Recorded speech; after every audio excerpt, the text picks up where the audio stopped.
Comment utiliser les fonctions heure, minute, seconde ainsi que la fonction temps sur Excel. Bonjour à tous, c'est Alex d'excelformation.fr et dans ce mini tutoriel qui s'inscrit dans le cadre de notre série de cours sur l'apprentissage des dates et des heures dans Excel, je vais vous montrer comment décomposer un horaire en utilisant les fonctions dédiées d'Excel qui sont les fonctions heure, minute, seconde. Et surtout restez bien jusqu'à la fin de cette vidéo car nous découvrirons également comment réaliser l'opération inverse, c'est-à-dire que nous verrons comment reconstituer une heure donnée à partir des différentes composantes de celle-ci, donc son heure, sa minute et ses secondes. Alors vous trouverez très régulièrement de nouvelles vidéos sur la chaîne, alors pensez à vous abonner et surtout à activer la clochette de notification afin d'être sûr de ne manquer aucune astuce et de devenir rapidement un pro d'Excel.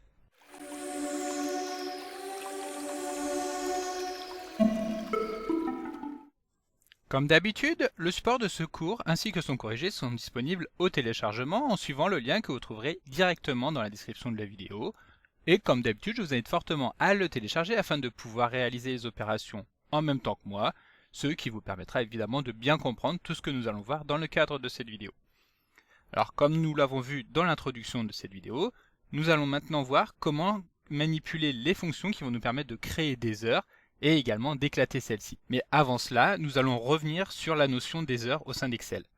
En effet, si vous avez déjà eu l'occasion de suivre les cours précédents de cette mini-formation dédiée à l'apprentissage des dates et des heures dans Excel, vous devriez maintenant savoir qu'une heure saisie dans Excel est en réalité un nombre décimal.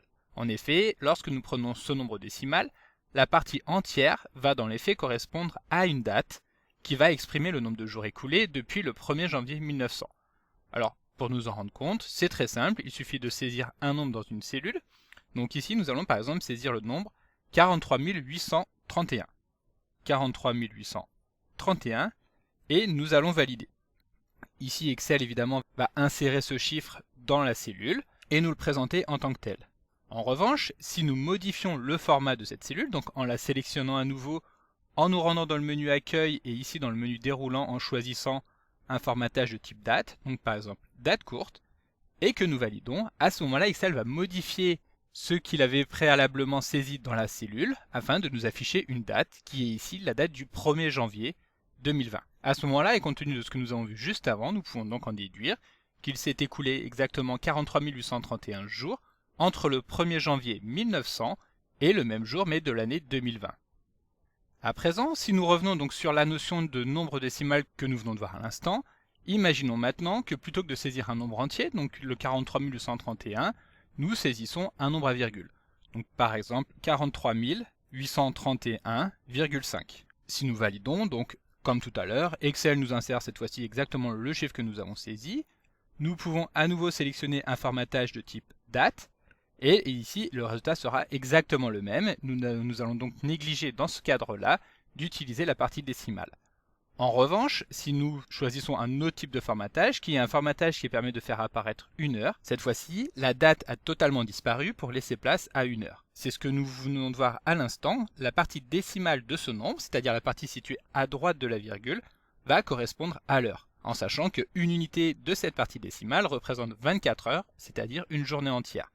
Et donc, c'est pourquoi lorsque nous avons saisi 43 831,50, le virgule 50 correspond à 1 demi, c'est-à-dire une journée divisée par 2, soit 12 heures. Nous pouvons modifier cette saisie en saisissant directement 43 831, par exemple, 75, afin d'obtenir les 3 quarts de la journée, c'est-à-dire 18 heures. Alors ici, nous sommes passés très rapidement sur la notion de date et d'heure dans Excel, car nous avons déjà abordé ces sujets vraiment dans le détail dans des chapitres qui leur sont dédiés et dont vous trouverez directement le lien dans la description de la vidéo, ce qui vous mènera directement vers la formation complète disponible gratuitement sur excelformation.fr. Voilà, donc après ce petit rafraîchissement, nous savons maintenant comment fonctionnent les heures dans Excel et voyons comment extraire une partie seulement de celle-ci. Donc dans la cellule B9, nous avons ici saisi une heure qui est l'heure 18 heures. Et maintenant, nous allons vouloir savoir comment faire pour pouvoir en extraire directement les heures, les minutes et les secondes. Alors, pour que ce soit plus parlant, nous allons modifier l'heure que nous avons intégrée ici. Nous allons par exemple mettre 18h24 et 42 secondes. Ensuite, nous allons valider. Et pour extraire les heures, les minutes et les secondes, nous allons devoir utiliser des formules dédiées, dont les noms sont évidemment très explicites. Il s'agit tout d'abord de la formule heure, qui permet bien évidemment d'extraire l'heure qui va être tirée d'une heure. Donc heure de la cellule B9, Si nous validons, évidemment, Excel nous retourne la valeur 18, qui correspond aux 18 heures. Pour extraire les minutes, exactement de la même manière, nous allons simplement utiliser la fonction minute, toujours sur la cellule B9, et nous validons. Et vous avez bien compris, pour extraire les secondes, nous utilisons cette fois-ci la fonction seconde.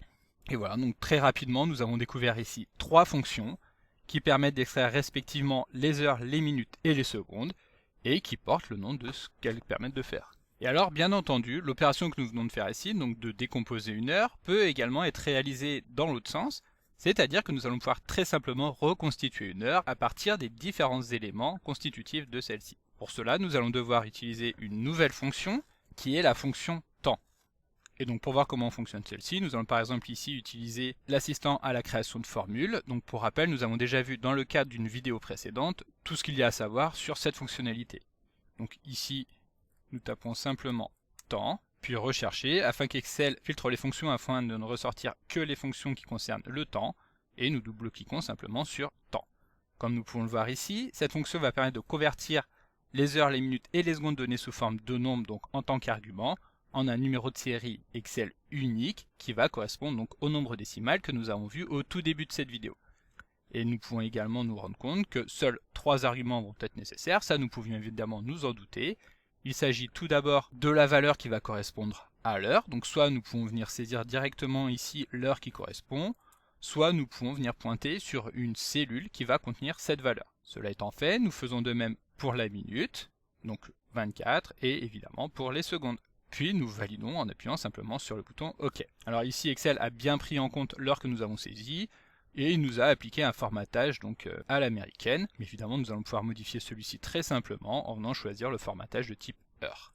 Alors, l'intérêt d'utiliser cette fonction, c'est que nous allons pouvoir très simplement ajouter des minutes ou des secondes afin qu'Excel puisse gérer automatiquement le dépassement par exemple de 60 secondes qui va donc ajouter une minute ou de 60 minutes qui va ajouter une heure. Pour cela, imaginons que sur une cellule, nous venions taper 50 qui va correspondre à 50 minutes à ajouter donc à cette heure-ci. Nous allons pouvoir nous rendre au niveau du second argument qui correspondait aux minutes afin d'effectuer une addition de la valeur contenue ici dans la cellule qui contient les 24 minutes plus les 50. Si nous validons, Excel ne va pas nous afficher tout bêtement par exemple 18h74 minutes, mais effectivement celui-ci va nous affecter 19 minutes et 14 secondes. Donc cette fonction qui, même si elle est très simple comme ça à utiliser, peut quand même rendre quelques services de temps en temps. Et pour finir, nous allons maintenant découvrir que bien évidemment, il va être possible de combiner les fonctions date et heure afin de déterminer une heure précise qui va correspondre à un jour également très précis. En effet, nous avons découvert la fonction date dans un cours précédent que vous pourrez retrouver en suivant le lien disponible dans la description de la vidéo. Et nous allons maintenant voir que pour combiner ces deux fonctions, il suffit simplement de réaliser une simple addition afin d'adjoindre la partie entière du nombre qui va correspondre à la date et la partie décimale qui va évidemment correspondre à l'heure. Alors, tout d'abord, pour pouvoir utiliser la fonction date, nous allons commencer par décomposer la date que nous avons saisie ici en utilisant les fonctions année, mois, jour qui fonctionnent exactement comme les fonctions heure, minute, seconde que nous avons découvert ici et que nous avons déjà eu l'occasion de voir dans le détail dans une partie précédente de ce cours.